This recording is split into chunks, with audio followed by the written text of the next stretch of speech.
नमस्कार, आप देख रहे हैं न्यूज आवर का विशेष कार्यक्रम नेशनल वॉइस और मैं हूं आपके साथ देवेंद्र कुशवाहा। इस कार्यक्रम में हम बात करते हैं देश विदेश के गंभीर मुद्दों पर। आज नेशनल वॉइस का विषय है भगवान तिरुपति बालाजी के प्रसाद में मिलावट पर विवाद का। भगवान तिरुपति बालाजी के प्रसाद में मिलावट की रिपोर्ट आने के बाद से सियासी धर्मयुद्ध छिड़ गया है।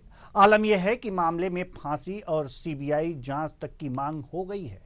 आज इस विवाद पर करेंगे विद्वानों और धर्म गुरुओं से चर्चा। तो आइए शुरू करते हैं नेशनल वॉइस।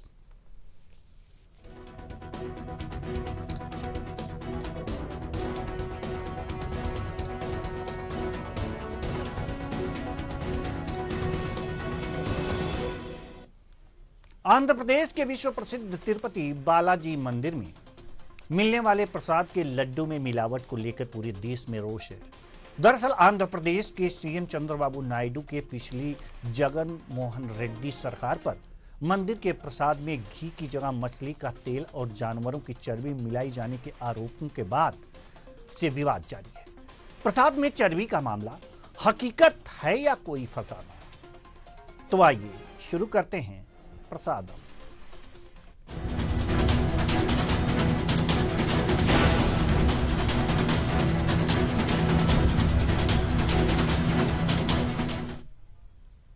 तिरुपति मंदिर दुनिया के सबसे लोकप्रिय और अमीर धर्मस्थलों में से एक है। यहां हर दिन करीब 70,000 श्रद्धालु भगवान वेंकटेश्वर स्वामी के दर्शन करते हैं। इनका प्रशासन तिरुपति तिरुमाला देवस्थानम यानी कि टीटीडी संभालता है। मंदिर परिसर में बनी 300 साल पुराने किचन पोटू में शुद्ध देसी घी के रोज 3.50 लाख यानी कि 3.5 लाख लड्डू बनते हैं। यह मंदिर का मुख्य प्रसाद है जिसे करीब 200 ब्राह्मण बनाते हैं। लड्डू में शुद्ध बेसन, बूंदी, चीनी, काजू और शुद्ध घी होता है। आखिर तिरुपति विवाद उपजा कैसे, कब, कैसे, क्या हुआ, क्या है इसकी पूरी टाइमलाइन? एक नजर ग्राफिक्स के माध्यम से हम आपको बताते हैं। तो जुलाई 2023 के एमएफ ने नंदिनी घी की कीमत बढ़ाई। जुलाई 2023 में नंदिनी ने पुष्टि की कि तिरुपति लड्डू अब उनसे नहीं लिया जाएगा घी। जुलाई 23 एआर डेयरी फूड को लड्डू के लिए घी की आपूर्ति का ठेका मिल गया, जो कि तमिलनाडु में स्थित है। जून 2024 टीडीपी सरकार ने जेएस राव को टीटीडी कार्यकारी अधिकारी नियुक्त किया। वहीं जून 2024 में एनडीडीबी कैफ ने घी के नमूने पर रिपोर्ट दी। जून 2024 में नमूनों में बीफ फैट, मछली का तेल, लाड यानी कि पशु वसा सहित मिलावट पाई गई। जून 2024 में मिलावट की रिपोर्ट के बाद एआर डेयरी फूड का ठेका रद्द कर दिया गया। अगस्त 2024, माफ कीजिएगा, जून 2024 नंदिनी की 470 रुपए प्रति किलोग्राम पर ठेका दिया गया। तो ये है टाइमलाइन। ये जो विवाद था इसके बारे में हमने आपको बताया। तिरुमाला मंदिर के प्रसादम को लेकर आंध्र प्रदेश के मुख्यमंत्री चंद्रबाबू नायडू ने कब क्या कहा, आइए सुनते हैं। వెంకటేశ్వర స్వామి హిందువులకి కలియుగ దేవుడు। वाईएसआरसीपी सरकार ने प्रसिद्ध तिरुपति लड्डू प्रसादम बनाने के लिए घी की जगह पशु की चर्बी का इस्तेमाल किया। तिरुमाला में भगवान वेंकटेश्वर स्वामी मंदिर हमारा सबसे पवित्र मंदिर है। తిరుమల లడ్డు కూడా నాసి రకం, నాకైతే ఆశ్చర్యం వేస్తుంది।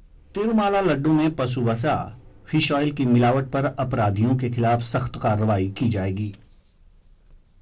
तिरुपति प्रसादम विवाद पर तिरुमाला मंदिर के पूर्व पुजारी रमण दीक्षितुल ने कहा कि प्रसाद बनाने के लिए इस्तेमाल किए जाने वाले गाय के घी में बहुत सारी अशुद्धियां थी और उनकी गुणवत्ता भी खराब थी। मैंने कई साल पहले इस पर ध्यान दिया था।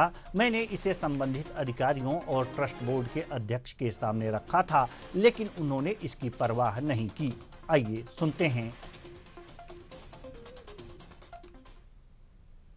Blasting news about Tirumala Tirupati Devasthanam is about the adulteration that has been going on since last 5 years in the most important ingredient used in the preparation of prasadam to God Lord Venkateshwara Swami. The cow ghee, which is prescribed by the Agam Shastra to be used for preparation of prasadam, has been adulterated with so many impurities and of cheap quality. And this has been observed by me since several years before, and I brought it to the concern officers and the chairman of the trust board, but they didn't care about this. YSR Congress का कहना है कि चंद्रबाबू नायडू ने जुलाई की lab report दिखाई है, तब वे CM बन चुके थे, अब तक चुप क्यों रहे? नायडू राजनीतिक फायदे के लिए चुप क्यों रहे? नायडू राजनीतिक फायदे के लिए भगवान का इस्तेमाल कर रहे हैं, ऐसा उन्होंने कहा। नायडू राजनीतिक फायदे के लिए भगवान का इस्तेमाल कर रहे हैं। तो ये वाईएस कांग्रेस का कहना है, वाईएसआर कांग्रेस का।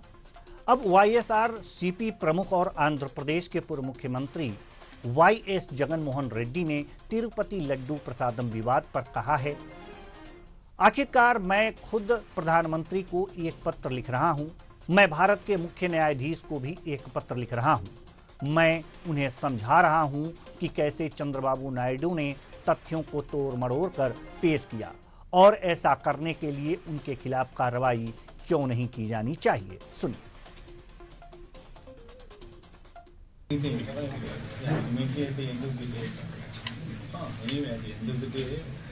I myself am writing a letter to the Prime Minister, and myself am also writing a letter to the Chief Justice of India also explaining to them as to how Chandrababu Naidu has twisted the facts and why action should not be taken on Chandrababu Naidu for having done so. Sir, will you be meeting to PM as well in Delhi?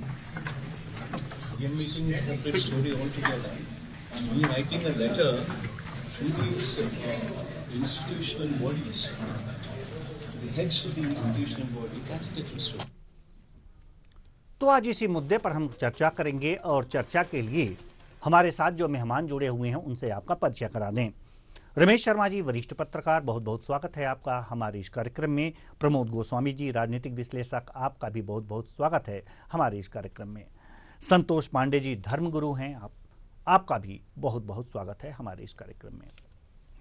प्रसाद में इस तरह की जानवरों के fat यानी कि वसा पाया जाना वास्तव में हिंदू धर्म के लिए एक तरह से कहा जा सकता है कि बहुत ही निकृष्ट काम है, जिन्होंने भी ऐसा किया है। संतोष पांडे जी, क्या होना चाहिए? धर्म को कितना धक्का लगा है और अब आगे की प्रक्रिया धर्म के अनुसार कैसी होनी चाहिए? जी, हम आपसे जानना चाहते हैं। यह अखंड भारत के अनंत सनातन प्रेमियों की भावनाओं पर एक ऐसी धर्मद्रोही तलवार चलाई गई जिससे हर हिंदू जो है आहत है, और इसका संपूर्ण राजनैतिकरण के अंतर्गत यह सारा विष हमारे भगवान को पिलाया गया। आज जो लोग राजनीतिक है दलों के लोग हैं, उनको वहां के देवस्थान के पुजारियों की बात क्यों नहीं पहले से समझ में आई? क्योंकि वो पहले उनकी आवाजें दबा दी जाती। एक सशक्त स्थिति जब जन्म हुई तब ये पता चली। हमारे भगवान के साथ अविश्वास आज से नहीं, पता नहीं कब से ये लोग कर रहे हैं। एक छोटा सा विषय था, किसी को नहीं समझ में आया कि इतने कम मूल्य में भगवान को नैवेद्य के रूप में अर्पित की जाने वाली सामग्री कैसे निर्मित हो सकती है। जब सरकार ने उसका एक निर्धारित दूध का मूल्य निर्धारण किया हुआ है। अब जिस हिसाब से हमारे धर्म पर ये कुठाराघात किया गया है, यह जहर सिर्फ हिंदू सनातन धर्म के भीतर ही नहीं किया जा रहा है, भारत के उन तमाम ऐसे धर्मों के साथ किया जा रहा है जो जिससे राष्ट्रीय एकता, अखंडता, आपसी जो धर्म के प्रति आदर एक दूसरे का लोग करते थे, हम डिनाई नहीं करते। हम एक इस बात को लेकर के कि कोई किसी भी रिलीजन को मानता है और वह अगर अच्छा आचरण करता है तो वह हिंदू है। हमारा धर्म, संस्कृति और भारत भूमि पर जन्म लेने वाला हर व्यक्ति जो होता है वह सहृदय होता है, लेकिन इस सहृदयता में ये विदेशी ताकतें मिल करके हमारे राजनीतिकों को अपना शिकार बना करके हमारे भगवान और हमारी आस्था दोनों पर तलवार चलाने का कार्य। कारण यह है कि सभी धर्मों के पास एक सिक्योरिटी का सिस्टम दिया गया, लेकिन हमारे धर्म के लिए सिक्योरिटी के लिए कोई सिस्टम नहीं है, जबकि हम यूनिवर्स के सबसे पहले हैं। इस सृष्टि का सृजन और व्यवस्था हमारे वेद वेदांगों में पूरी तरीके से वर्णित है। आज ये डिजिटल टेक्नोलॉजी जो भी है, जितने भी टेक्नोलॉजी है, सब हमारे वेद वेदांगों से ली गई है, चाहे वो चिकित्सा का हो, चाहे वो रसायन का हो, चाहे वो भौतिक का हो, लेकिन सब ने मिलकर के हमें तोड़ा है। अभी साजिश के तहत अयोध्या में भी लड्डू भिजवाए गए, पता नहीं ये कब से कर रहे हैं एआर डेयरी। और सिर्फ एआर डेयरी ही नहीं, ऐसे तमाम लोग जो है भेड़िए की तरीके से छुप करके बैठे हुए हैं कि जो विश्व के सबसे ज्यादा रिस्पेक्टेड रिलीजन को नष्ट करके समाज में जो एकता अखंडता है उसको समाप्त करने का काम कर रहे हैं। सबसे बड़ा दुर्भाग्य तो यह है कि हमारे यहाँ पे ब्राह्मणों की कोई व्यवस्था नहीं, और नाना प्रकार के ऐसे लोग हैं कि जो धर्म का लिबास पहन करके बड़े बड़े मंचों पर, व्यासपीठ की गद्दी पर बैठ करके वो दुनिया भर के प्रवचन दिए जा रहे हैं, लेकिन जो वेद वेदांगों से अंगीकृत होकर के गायत्री को सिद्ध करके जिस ब्राह्मण के देवालय में उपस्थिति होनी चाहिए, उस देवालय की महिमा किस तरीके से राजनीतिक साजिश के अंतर्गत खंडित की जा रही है, यह एकदम प्रत्यक्ष है। तिरुपति देवस्थानम में किसी ब्राह्मण के अतिरिक्त कितना भी बड़ा व्यक्ति हो, वह अंदर गर्भजून में नहीं जा सकता। अब आप सोचिए कि इतनी बड़ी साजिश कर दी गई कि वहां पे भगवान को भोग लगने वाले पदार्थ को, जो जिसका नाम लेने से भी मन का मंदिर दूषित होता हो, उसको वहां पे पेश कर दिया गया। जिन देवालयों में सिर्फ ब्राह्मण अर्चक होना चाहिए, वहां पे वीवीआईपी प्रोटोकॉल के साथ कोई भी जा रहा है, तो देवालयों की गरिमा ये जो भी समाप्त हो रही है, देवालयों के साथ जो छेड़छाड़ हो रही है, देवालयों का निजीकरण किया जो जा रहा है, सरकार ने जिन जिन देवालयों को अंगीकृत किया, सरकार ने अंगीकृत करने के बाद देवालयों के लिए क्या किया? क्योंकि देवालय एक बहुत बड़ी धनराशि का उत्पादक व्यवस्था इनके लिए बन गए। आज हमारे धर्म पर जो तलवार चल रही है वो इसका कारण है सिर्फ राजनीतिक। मैं किसी भी विशेष दल का समर्थन नहीं करता हूं, स्पष्ट बता रहा हूं, चाहे जो भी, चाहे पूर्व की सरकार हो या वर्तमान की सरकार हो, ठीक है ना, इन सब में विभीषण है और सब स्वार्थ सिद्धि के लिए हैं। जितना भी देवालय हमारे है, सब में देखिए बड़े बड़े पूंजीपति ट्रस्टी बने बैठे हुए हैं। आपको बता दें, अभी हाल में, मैं नाम नहीं लेना चाहूंगा वरना राष्ट्रद्रोह का शिकारी हो जाऊंगा, क्योंकि आज हमारा धर्म निरीह की स्थिति में आ गया है कि जो चाहो, जो मजाक, जितना मजाक करना हो कर लो। सबसे आसान है हिंदू धर्म, लेकिन अभी आप देखिए जिन देवालयों में एक व्यक्ति, एक सामान्य व्यक्ति ब्राह्मण परिवार का हो या किसी परिवार का, उसको जाने की अनुमति नहीं है, उसी देवालयों में अन्य अन्य लोगों को ले जाकर के बिठा करके वहां संकल्प पूजन कराया जा रहा है। आपके मध्य प्रदेश में अभी हाल में घटना हुई है, ठीक है। तो जो मंदिर की मर्यादा है उसको सरकारों ने अपने हिसाब से, तो भगवान हमारा अपने हिसाब से, आपके हिसाब से नहीं चलता है, उसके अपने प्रिंसिपल्स हैं, उसको अपने, हमारे तरफ से उसको एक अलग रिस्पेक्ट दिया जाता है।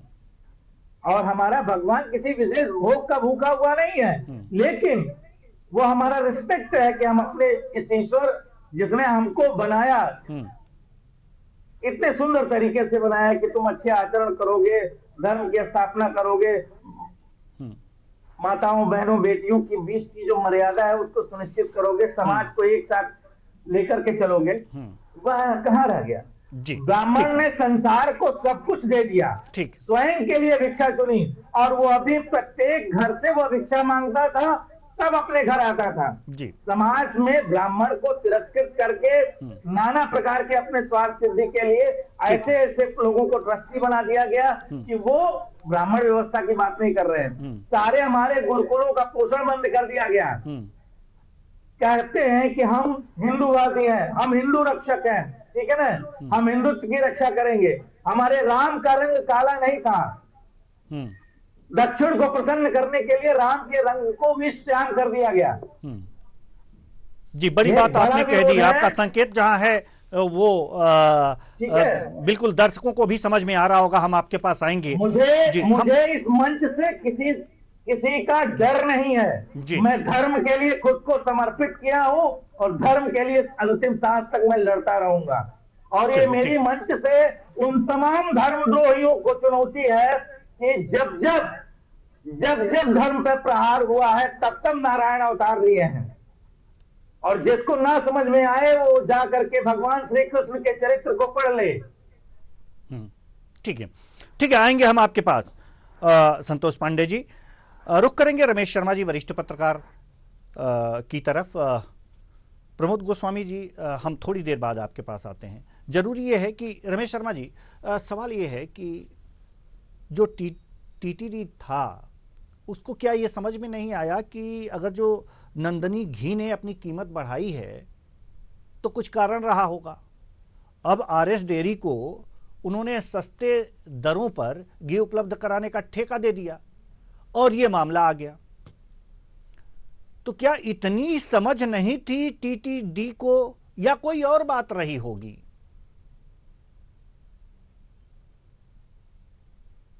बात रही है, ये दो प्रकार से हमला हुआ है जी। जिस तरीके से 470 या 480 रुपए किलो में वो घी की सप्लाई कर रहे हैं, इतने में तो घी बनता ही नहीं है, उसकी लागत कम से कम 600 रुपए के करीब आती है। तो कुल मिलाकर के अगर उसका मूल्य कम पर वो सप्लाई कर रहे हैं तो स्वाभाविक रूप से वो घी मिलावट का ही होगा।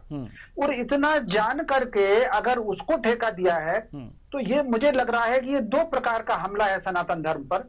एक तो सनातन के जो आस्थावादी धार्मिक लोग हैं, जो उस मंदिर है, वो लड्डू 20 रुपए का मिलता है। अगर 480 रुपए किलो का या 470 रुपए का घी उसमें लग रहा है और बाकी पैसा करके उसकी लागत मुश्किल से 2-3 रुपए होती है, वो 100 रुपए का मिलता है। तो सारे के सारे भक्तों को एक प्रकार से आर्थिक रूप से शोषण और आर्थिक रूप से लूट, क्योंकि आप अगर देखेंगे तो 2 लाख 3 लाख लगभग 1-1.25 लाख लड्डू रोक देते हैं, तो कितना मुनाफा उन्होंने उठाया। एक नंबर बात हुई। दूसरा, जब ये बात खोला है तो मैं जगन मोहन रेड्डी जी के वक्तव्य पर बहुत आश्चर्य कि अगर नायडू जी को राजनीति करनी होती तो जब वो विपक्ष में थे तब ये मुद्दा उठाते। अगर वो मुख्यमंत्री बनने के बाद है तो इसका मतलब वो वहां पर स्वच्छता लाना चाहते हैं, धर्म की स्थापना करना चाहते हैं। जगन मोहन रेड्डी जी के बारे में ये माना जाता है कि उनका नाम तो भले जगन है और मोहन है और रेड्डी भी साथ में है, लेकिन वो चूंकि उनका मिशनरियों से ताल्लुक बहुत अच्छा रहा है, तो मैं समझता हूँ जगन मोहन रेड्डी जी एक प्रकार से हमला कर रहे हैं। भारतीय ग्रंथों में ये बात लिखी हुई है कि यदि किसी को मिलावट भरा भोजन करा दें तो उसका धर्म भ्रष्ट हो जाता है, वो नष्ट हो जाता है। बाबा तुलसीदास के रामचरितमानस के बाल कांड में एक प्रसंग आता है राजा प्रताप भानु का, तो उसको एक कपट मुनि जो है वो उनको भ्रमित कर देता है, और कपट मुनि भ्रमित करके उससे कहता है कि सारे के सारे ऋषियों को आप भोजन कराइए, और वो एक कालकूट नाम के राक्षस को भेज देता है और वो जो मांस मिलाकर के सारे ऋषियों को खिलाता है, तो कुल मिलाकर के वो उसका सारा नष्ट हो जाता है। तो मुझे लग रहा है कि सनातन धर्म पर जो 2-3 प्रकार से हमले हो रहे हैं, जिस तरीके से उनके मंदिरों को तोड़ा जा रहा है, जिस तरीके से मूर्तियां खंडित हो रही हैं, कहीं गणेश विसर्जन पर पत्थर मुकते हैं, और भीतर घुस करके प्रसाद में मिलावट करके उनकी जो आत्मशक्ति है, जो ऊर्जा है, जो केंद्रीभूत चेतना है, जो केंद्रीभूत शक्ति है, उसको नष्ट करने का ये षड्यंत्र है। अभी तो मैं कल परसों एक मीडिया की रिपोर्ट में पढ़ रहा था, पता नहीं कितना सच है वो, इसलिए उसका पूरा नाम नहीं लूंगा। जिस कंपनी को ये ठेका दिया गया है वो कंपनी कौन चलाता है और उसके मैक्सिमम वर्कर कौन है, उसके नाम मैंने अभी सोशल मीडिया पर देख रहा था, ये मुझे बहुत आश्चर्यजनक लग रहा है। तो स्वाभाविक रूप से ये योजना पूर्वक षड्यंत्र किया गया है सनातन धर्म को नष्ट करने का, और इस पर तो कार्रवाई सख्त से सख्त होना ही चाहिए। और मैं समझता हूं जगन मोहन रेड्डी के विरुद्ध भी मुकदमा दर्ज होना चाहिए। वो उसको राजनीतिक लेबल लगा करके, भारत में ये देखा जा रहा है कि जब भी कभी सनातन धर्म की कोई बात होती है तो कुछ लोग आकर के उसमें उसमें चश्मा लगा देते हैं, राजनीतिक लेबल लगा देते हैं, या उसको किसी खास राजनीतिक दल से जोड़ देते हैं ताकि वो मुद्दा कमजोर हो जाता है, सनातन समाज में डिवीजन आ जाता है। तो मोटे तौर पर इस बात को देख करके पूरे समाज को समझना चाहिए।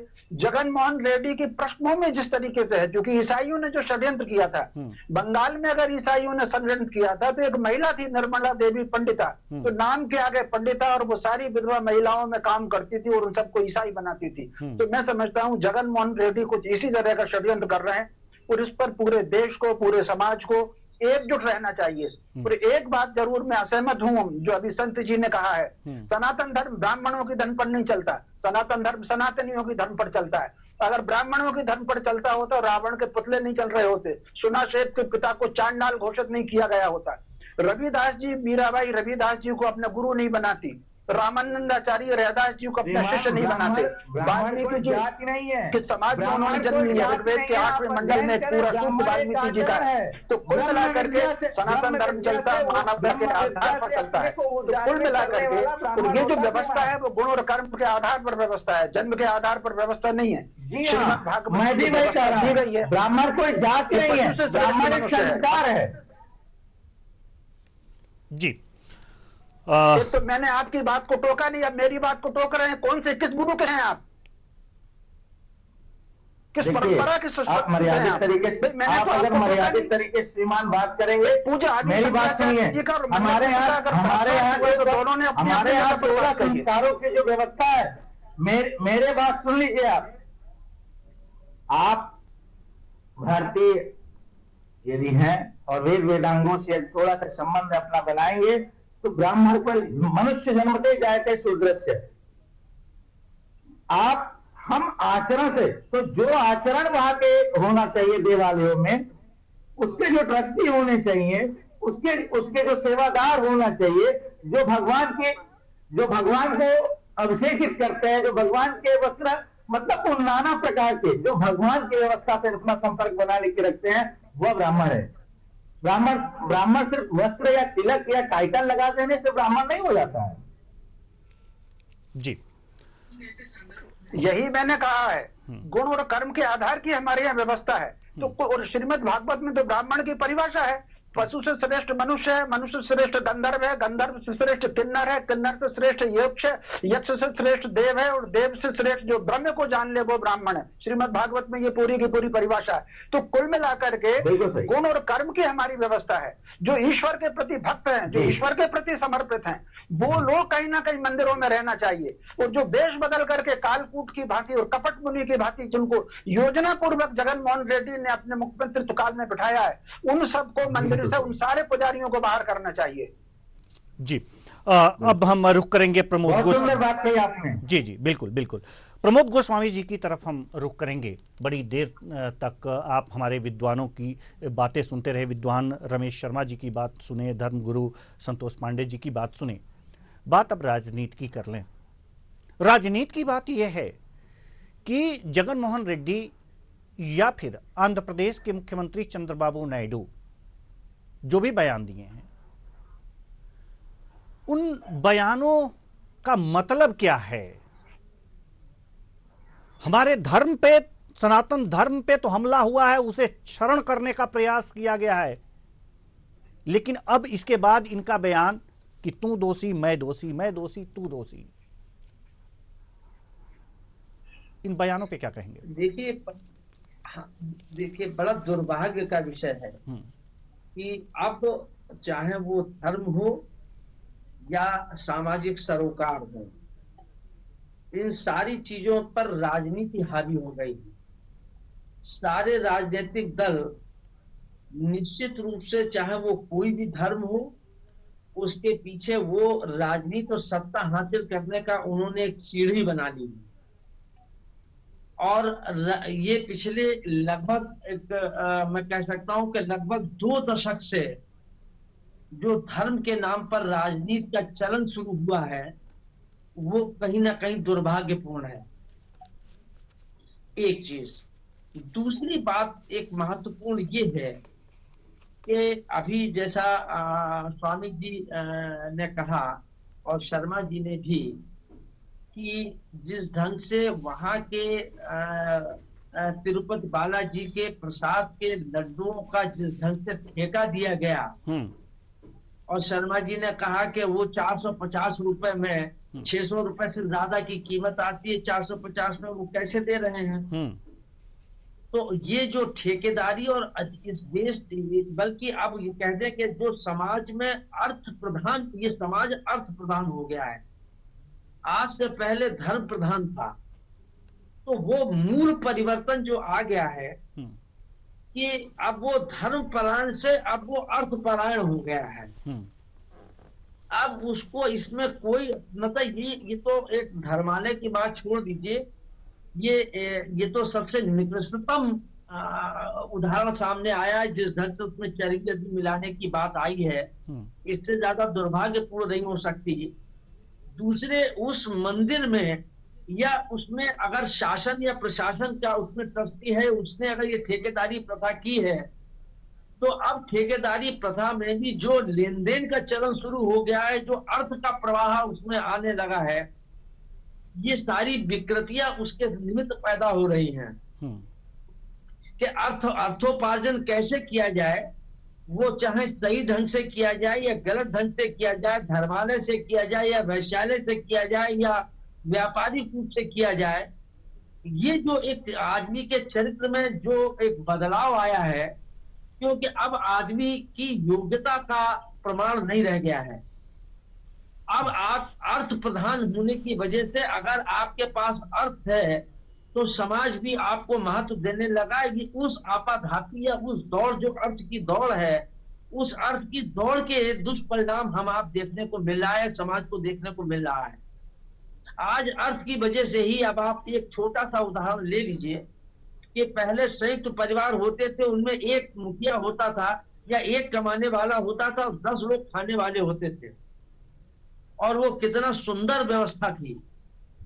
आज आप देख लीजिए, पति भी कमा रहा है, पत्नी भी कमा रही है, बच्चे भी कमा रहे हैं, लेकिन वो सब ताना बाना टूट गया।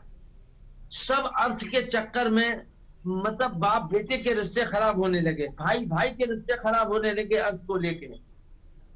और ये जो आपाधापी पूरी हुई है, मेरा अपना निजी तौर पर मानना है कि जो अर्थ प्रधान व्यवस्था के प्रति उन्मुख हुआ है मनुष्य, उसने ये सारी विकृतियां पैदा कर दी हैं।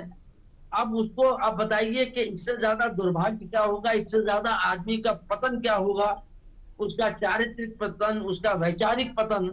अगर आप देख लीजिए कि मतलब वहां पर वो मतलब एक देश के प्रतिष्ठितम मंदिर में तिरुपति बालाजी का पूरे देश में, पूरे विश्व में उसकी अपनी एक महत्ता है, उसका अपना एक स्थान है।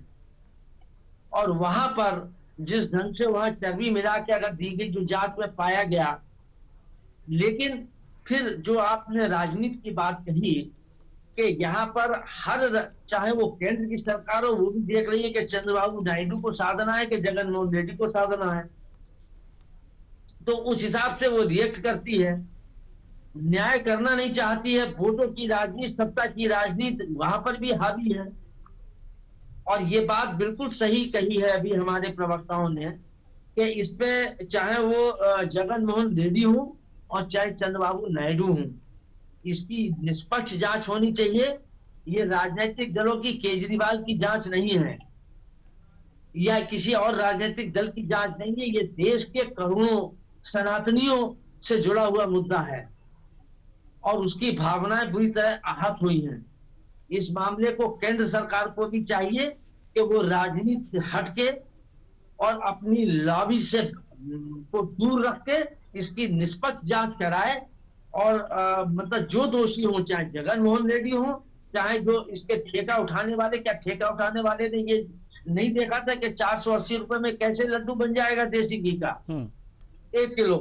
आज डालडा का और उसका जो है वो 700 रुपए मिल रहा है लखनऊ में, 600 रुपए मिल रहा है। तो क्या उसमें कहीं ना कहीं जो कमीशनबाजी है, क्योंकि ये छोटा मोटा नहीं है, वहाँ 1.5-2 लाख लड्डू रोज बनता है, प्रसाद में वितरित होता है। तो ये कितना बड़ा जघन्य पाप किया गया है जिन लोगों ने भी ये किया है, और उस पर कठोरतम कार्रवाई होनी चाहिए। अब उसको देखिए, अब उसको लेके वहां शुद्धिकरण शुरू हो गया है। भाई शुद्धिकरण आप करिए, वो अपनी जगह पर है, लेकिन वहां की जो व्यवस्था है, जो व्यवस्था देखने वाले लोग हैं, जो ट्रस्टी हैं या जो जिसके जिम्मेदार हैं, मुझे लगता है कि जिसने ये ठेका दिया था उसको भी सजा होनी चाहिए, गिरफ्तार होना चाहिए, उसको कड़ा दंड मिलना चाहिए जी। राजनीतिक रूप से तो चाहे जगन मोहन हो या चंद्रबाबू नायडू हो, ये क्या अब दिखाई दिया? जब वो विपक्ष में थे तब नहीं दिखाई दी। ये कोई व्यवस्था ऐसा तो है नहीं कि चंद्रबाबू नायडू आने के बाद ये हुआ या जगन मोहन रेड्डी के समय में था। और अगर जगन मोहन रेड्डी के समय में था तो उस समय जगन मोहन रेड्डी भी केंद्र सरकार से जुड़े हुए थे, चंद्रबाबू नायडू इस बार जुड़े हैं। तो ये भी एक राजनीति का दौर चल रहा है। तो इसमें राजनीति बंद होनी चाहिए और इस देश की जनता को जागरूक होना चाहिए। ऐसे जो राजनीति के धर्म के नाम पर राजनीति करने वालों को जो है वो रास्ता दिखाना चाहिए जी, बिल्कुल उनसे नफरत करनी चाहिए, बिल्कुल। जो तो ये बहुत दुर्भाग्यपूर्ण है कि धर्म जैसे स्वरूप, आज आप देखिए इस पर कोई प्रतिबंध नहीं है। आज जगह जगह मंदिर बने जा रहे हैं, जो चाह रहा है वो शिवालय बना दे रहा है, सड़क के किनारे हो रहे हैं, फिर वो टूट रहे हैं।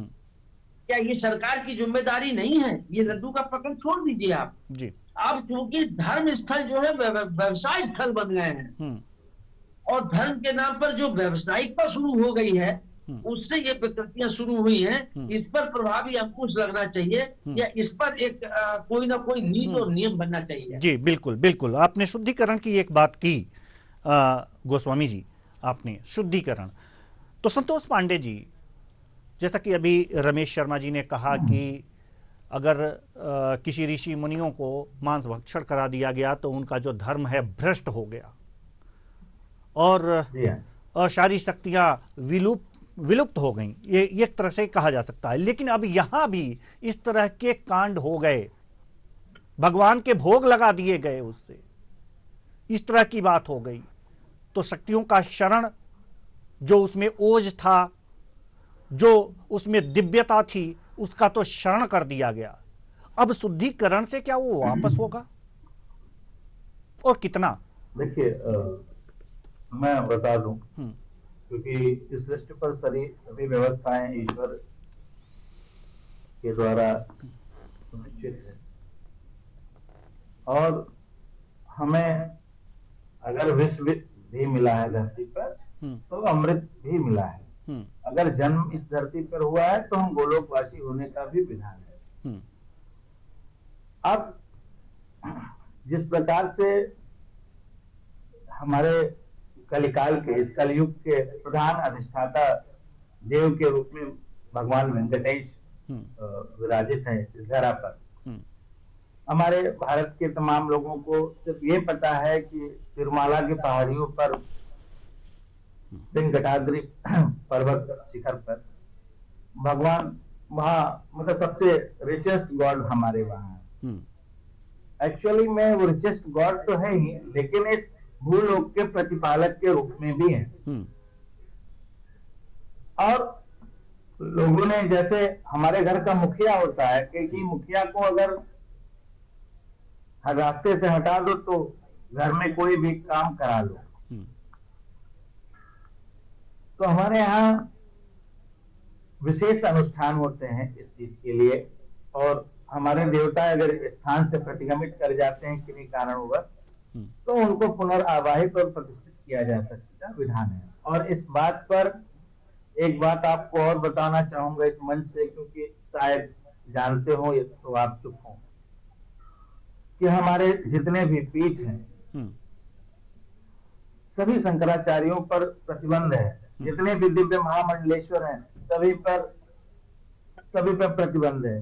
दिखाने के लिए बस वो अब हमारे धर्म के जो ध्वजवाहक लोग हैं धरती पर वो प्रतिबिंब के रूप में है, लेकिन उनके समस्त शक्तियों को एकदम से सील कर दिया गया है। लेकिन जो धर्म प्रेमी है, जिनके हृदय में अपने भगवान के ऊपर जिस प्रकार का प्रहार देख रहे हैं, अब इस पर चर्चा कर रहे हैं और शीघ्र ही शीघ्र भगवान वेंकटेश को पुनर्प्रतिष्ठापित, अभी जैसे शुद्धिकरण वगैरह तो स्थान पे हो रहा है, लेकिन पुनर्प्रतिष्ठापित करने महायज्ञ का भी आयोजन का प्रावधान चल रहा है। ठीक है ना। देश के तमाम विद्वत वेदांगी लोग जो है इस पर काम कर रहे हैं और शीघ्र शुभ मुहूर्त में भगवान वेंकटेश दिव्य रूप में पुनः प्रतिष्ठापित वहां पर किए जाएंगे। लेकिन मसला यहीं पर खत्म नहीं होता। हमें ये देखने की जरूरत है कि इस पूरे ग्लोब लेवल पे दुनिया में दो बड़े माइथोलॉजी के रिलीजन्स काम कर रहे हैं। एक हिंदुज्म है, दूसरा माइनॉरिटी है। लेकिन इनका हावी कौन होना चाह रहा है? क्रिश्चियनिटी। और आप एनालाइज करिए कि देवस्थानम की व्यवस्था के अंतर्गत जितने भी उसमें कार्यपालक अधिकारी, कलेक्टर्स, वहां के मंत्री, सारे जितने भी हैं वो सब क्रिश्चियनिज्म से रिलेटेड हैं। अब भारत में क्रिश्चियनिटी को प्रमोट करने के लिए आप तमाम ऐसे इलाकों में आप देखिए, ट्राइबल्स एरिया में देखिए, और खासकर तो आप दक्षिण भारत में देखिए कि किस तरीके से तेजी के साथ कन्वर्जन हो रहा है। ठीक है। तो ये एक बड़ी व्यवस्था है कि तुम्हारा भगवान भी इस हमारे प्रसाद को खाता है, ऐसा प्रूव करने के लिए उन इलिटरेट, उन पीपल्स के बीच में जाकर के, या जो शिक्षा से वंचित है, उनको एक दिखाया जा रहा है, विजन दिखाया जा रहा है कि तुम ही बीफ नहीं खाते हो, तुम्हारा भगवान भी ऐसा खाता है। तो और इसको कोलैप्स करने के लिए कि हमारे राम में कोई मतलब नहीं है, हमारे जितने भी गॉडेस हैं उनके अगेंस्ट जो है उनके पास मोनोपोली दी जा रही है। ठीक है, ठीक है। बड़े बड़े ट्राइबल्स एरिया में ईसाइयत बहुत तेजी के साथ फैल रही है। आपको अभी मैंने पिछले दिन एक चैनल पे डिबेट में मैंने कहा है कि देश का मुसलमान भी सुरक्षित ना रहे कि जो डिब्बा बंद गोश्त खा रहा है विदेशों में जाकर के, और उसको सबसे ज्यादा नफरत है पोर्क से। कहीं चेक कर ले अपना डिब्बा बंद, क्योंकि उसकी भी सप्लाई कुछ ऐसे ही लोग कर रहे हैं। ठीक है, ठीक है, हम आएंगे आपके पास। एक धार्मिक व्यवस्था, हाँ मैं थोड़ी सी बात, एक धार्मिक व्यवस्था को अंत करने के लिए एक साजिश चल रही है, और राजनीतिक तौर पे, क्योंकि पीछे की सरकारों में आप देखेंगे तो ऐसी ही बात हमको मिली है, वर्तमान सरकार में भी देखेंगे तो हमें कोई भी संबंध नहीं मिला है। ठीक है। रमेश शर्मा जी, हम आपके पास आएंगे, समय कम है इसलिए चाहेंगे कि कम शब्दों में जवाब दें, लेकिन जवाब तो लेना ही है, क्योंकि आपने एक बात कही है और उस बात से ऐसी संशय, ऐसी गंध मिली है मुझे कि इसमें जो क्रिश्चियन कल्चर है और कुछ इसके पीछे वहाँ सस्ता घी के माध्यम से कुछ लोगों का षड्यंत्र है यहाँ पर पहुँचाने के लिए, हमारे वेंकटेश भगवान की दिव्यता को कम करने के लिए, उनके ओज को कम करने के लिए, धर्म भ्रष्ट करने के लिए एक षड्यंत्र है। राजनीतिक बयानबाजियों से ऐसा लगता है कि इनको तो सिर्फ वोट बैंक की ही लालसा है और इस तरह के बयान देते रहेंगे कि हिंदू हमारे पक्ष में हो और कुछ अन्य वर्ग हमारे पक्ष में हो।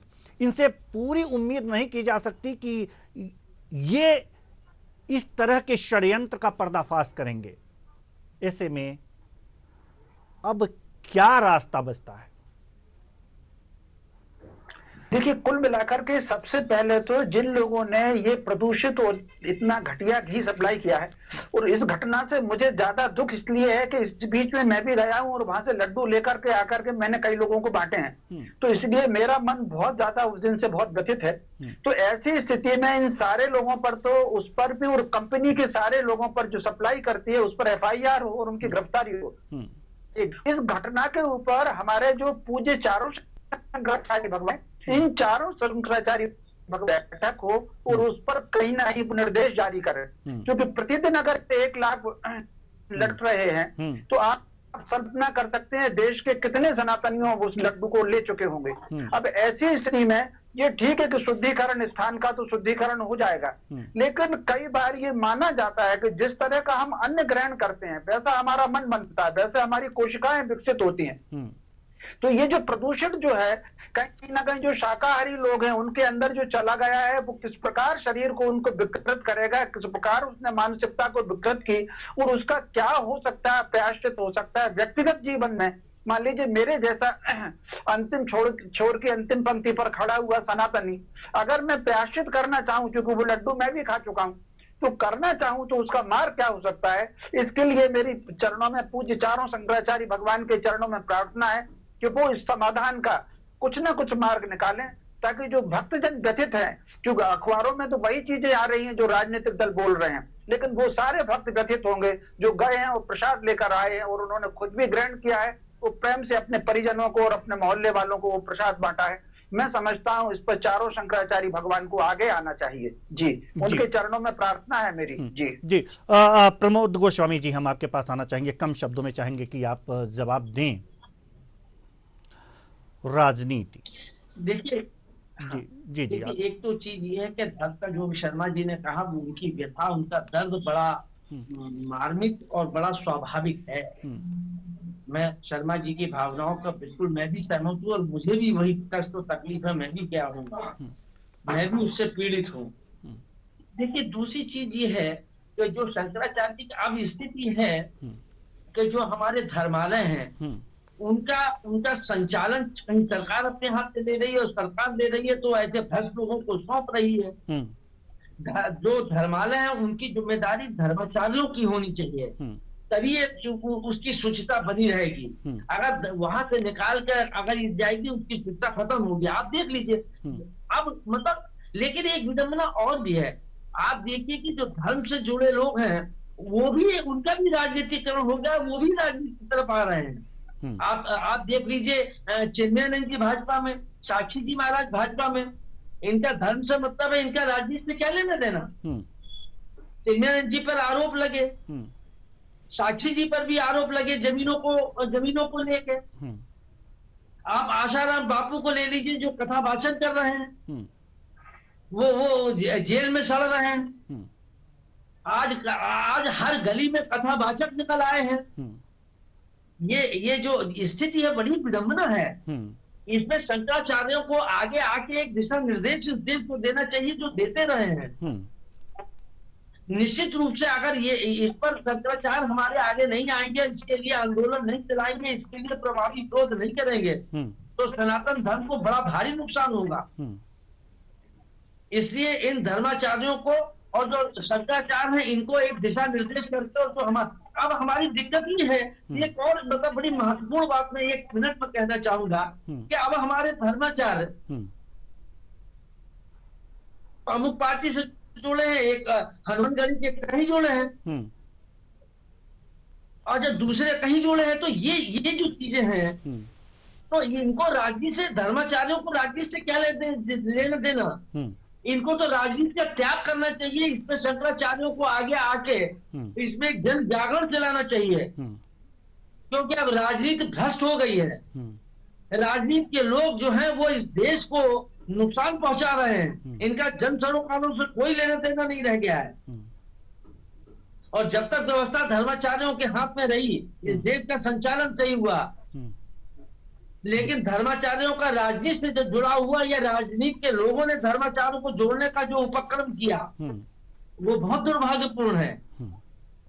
इस पर मैं शर्मा जी की बात से 100% सहमत हूं शंकराचार्यों को आगे आके अब इस सनातन धर्म को बचाने के लिए प्रभावी पहल करने होगी, जन आंदोलन चलाना होगा। जी बिल्कुल बिल्कुल, तभी ये सनातन धर्म बचेगा। जी बिल्कुल, शंकराचार्यों को आगे आकर के एक मुहिम चलानी होगी, तभी सनातन धर्म बच पाएगा।